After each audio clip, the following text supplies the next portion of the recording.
5 अनाथ बहनों का जादुई लौकी घर। हे भगवान, आज तो चूल्हे से ज्यादा ही धुआं उड़ रहा है। बबीता दीदी, चाय बन गई ता? मुझे भूख लगी है। हाँ पूजा, चाय बन गई, बस मैं अभी देती हूँ। बबीता चारों बहनों को चाय देती है। दीदी, तुझ थाने तो है क्या? हाँ पूजा, रात की बासी रोटी रखी है, खाएगी? हाँ, दे दो दीदी। तभी पूजा की देखा देखी 7 साल की सोना भी भूख से छटपटाते रोटी मांगती है। दीदी, मुझे भी एक रोटी दे दो। रोटी तो अब नहीं है सोना। तभी पूजा अपने में से आधी रोटी सोना को दे देती है। ये लो छुना दीदी, तुम इसमें से खा लो। मेरी प्यारी बहन कितनी समझदार हो गई। मैं पिताजी को चाय देकर आती हूँ। अपने पिता को ढूंढते हुए बबीता अपने गरीब झोपड़ी के बाहर आती है, जहां सुदामा अपने आंगन में बोए गए पेड़ पौधे में पानी दे रहा था। पिताजी, मुझे पता था आप यही होंगे। हाँ, वो पौधे मुरझा गए थे ना, तो उन्हें ही पानी दे रहा था बिटिया। क्या पिताजी, इतना लगाव तो आपको अपनी 5 बेटियों से भी नहीं जितना इन बेजान पेड़ पौधों से है। ऐसा नहीं है बेटा, पेड़ पौधों में भी जान होती है। सोचो, अगर इस दुनिया में पेड़ पौधे ही ना हो तो कहां से मिल सकेगा पंछी पखेरू को घर और इंसान को छाया। हाँ, ये कहते हुए सुदामा देखता है कि उसकी झोपड़ी की छप्पर पर लगी बेल में बहुत सारी ताजा लौकी उगी हुई हैं, जिसे देखकर उसका मन खुशियों से भर जाता है। अरे वाह, राम जी की दया से कितनी सारी लौकी उगी हैं। पता है बबीता बिटिया, तेरी अम्मा बहुत ही बढ़िया लौकी के कोफ्ते बनाती थी, और जाते जाते अपने हाथों का स्वाद तेरे हाथों में दे गई। मैं तोड़ कर लाता हूं, आज नमक रोटी नहीं खानी पड़ेगी, आज तरकारी खाएंगे। इस दुनिया की कैसी बदहाली है, जहां एक अमीर करोड़ों कमाने के बाद भी सारी जिंदगी और कमाने की होड़ में रहता है, वहीं गरीब की आरजू तो बस इतनी सी होती है कि वो परिवार के साथ बैठकर चैन से 2 वक्त की रोटी खा सके। वो लौकी जैसे उस गरीब पिता और उसकी 5 बिन मां की बच्चियों के लिए खुशी भरा सौगात लेकर आई थी, पर किसी को कोई अंदाजा भी नहीं था कि अगले पल छिन क्या घटने वाला था। अरे बबीता बिटिया, धानी बिटिया, यहाँ तो पूरे छप्पर पर लौकी ही लौकी है। कई दिन तक खाएंगे तो भी नहीं सादेगा। बाबा, छप्पर के दूसरे हिस्से पर मत जाना, वो बहुत ही कच्चा है, नीचे आ जाएगा। तभी एकदम से छप्पर टूट जाता है और बेचारा गरीब सुदामा फिसल कर मुंह के बल ऊंचाई से नीचे गिरता है। उसके सिर में बहुत खून बहता है। आ आ आ हे राम, ये क्या कर दिया तूने मेरे साथ? अभी तो मुझे अपनी 5 बच्चियों के लिए जीना था। सुलोचना को छीनकर तेरे जिया को चैन नहीं पड़ा था क्या? मेरे बाद मेरी बच्चियां अनाथ हो जाएंगी। ऐसा मत कहिए पिताजी, आपको कुछ नहीं होगा। 5 अपने पिता को अस्पताल लेकर जाती तो हैं, मगर समय से इलाज न मिलने के कारण उसकी मौत हो जाती है। एक ही पलछिन में 5 बहनें अनाथ हो जाती हैं। यहां तक कि दुख की उस घड़ी में कोई उनकी मदद नहीं करता। सबको बिना खाए 2 दिन गुजर जाते हैं। बबीता, गीतिका, पूजा, धानी और सोना सब भूखी थी। दीदी, भूख लगी है, कुछ खाने को दे दो। मुझे भी भूख लगी है दीदी। पर मैं तुम्हें क्या दूं बहनों, एक दाना भी नहीं है घर में। पर उनके लिए इतना ही दुख कम नहीं था कि उस रात तूफान के झोंके से उनका इकलौता आसरा वो झोपड़ी भी टूट जाती है। अब 5 बहनें अनाथ, बेघर, बेसहारा, दर दर भटकते हुए जंगल में आ पहुंचती हैं। दीदी, क्या हम यहाँ रहेंगे? हाँ पूजा, अब से ये जंगल ही हमारा ठिकाना है। तभी 5 को किसी के करहाने की आवाज आती है। बचाओ, बचाओ, कोई बचाओ। दीदी, आपने आवाज सुनी? जैसे कोई हमें मदद के लिए पुकार रहा है। चलो चलकर देखते हैं। जैसी 5 आगे आती हैं तो एक बहुत बड़ा गड्ढा देखती हैं, जिसमें एक जादुई लौकी उन्हें दिखती है, जिसका इंसानों की तरह हाथ, पांव, नाक, मुंह था, और वो एक जाल के अंदर फंसा हुआ था, जिसकी वजह से वो निकल नहीं पा रहा था। मुझे लगा आज तो मैं मर ही जाऊंगा। अच्छा हुआ जो तुम 5 चले आई। अब देख क्या रही हो, जल्दी से मुझे बाहर निकालो।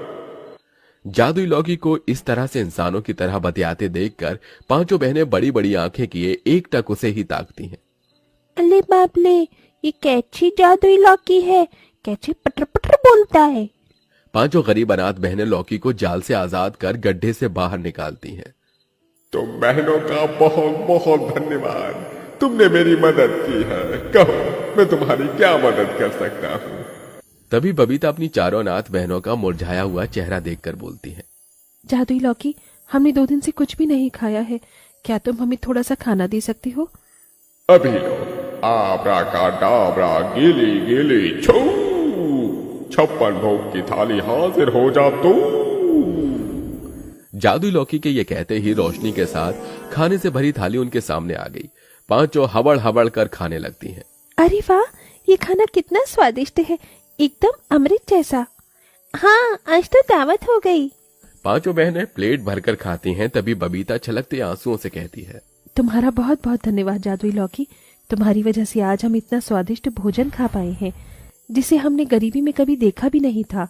तभी गीतिका अपने मैले कुचैले कपड़ों को निहारते हुए बोली।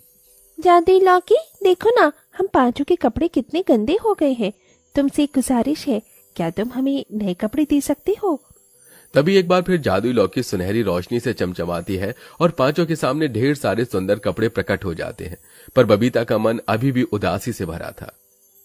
क्या हुआ बबीता, तुम चिंता में क्यों हो? क्योंकि हमारे पास रहने के लिए कोई ठिकाना नहीं है, क्या तुम हमें एक घर दे सकते हो? जब मैं हूं तो घर की क्या जरूरत है। ये कहते हुए जादुई लौकी एक बड़ा विशाल लौकी घर बन जाता है। अरे बाप रे, ये लौकी तो बड़ा अनोखा है। खाना मांगो तो खाना देता है, कपड़े मांगो तो कपड़े, और घर भी बन जाता है। पांचों लौकी के घर अंदर आ जाती हैं, जहां वो मीठी नींद सोती हैं। जहां गीतिका, सोना, पूजा और धानी तो सो जाती हैं, मगर बबीता अभी दुविधा में थी। ये जादुई लौकी तो हम बहनों के जीवन में जैसे मसीहा बनकर आया है। काश कि मुझे रोजी रोटी चलाने के लिए कोई काम भी मिल जाता। तभी लौकी घर बोलता है।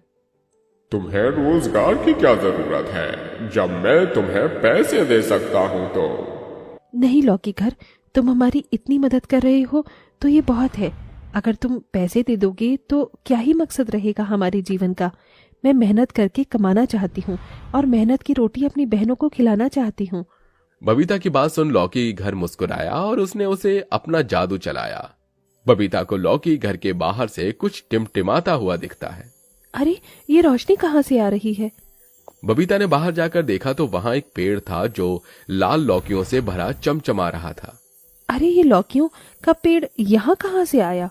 इन्हें मैंने उगाया है, तुम्हें काम की जरूरत थी ना। पर मैंने तो ये बात तुम्हें बताई भी नहीं थी। तभी लौकी घर खुद पर इतराता हुआ मुस्कुराकर बोला।